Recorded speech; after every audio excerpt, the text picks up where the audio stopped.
लत्तां गोटे ते अंदरे रही पलती बिना कामिल मुर्शद बुलिया ओए में गई इबादत कीती बुले नू लोकी नती देंदे बुलिया आ बैजा विच मसीता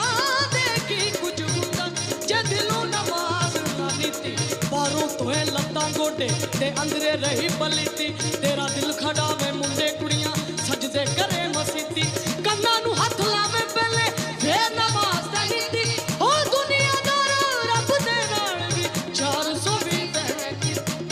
दिल बेच के दिल बर मांगी नू ओ दिलदार दी पूजा करनी है तू सब मसीता है मुल्ला असी यार दी पूजा करनी है ओ खुली राह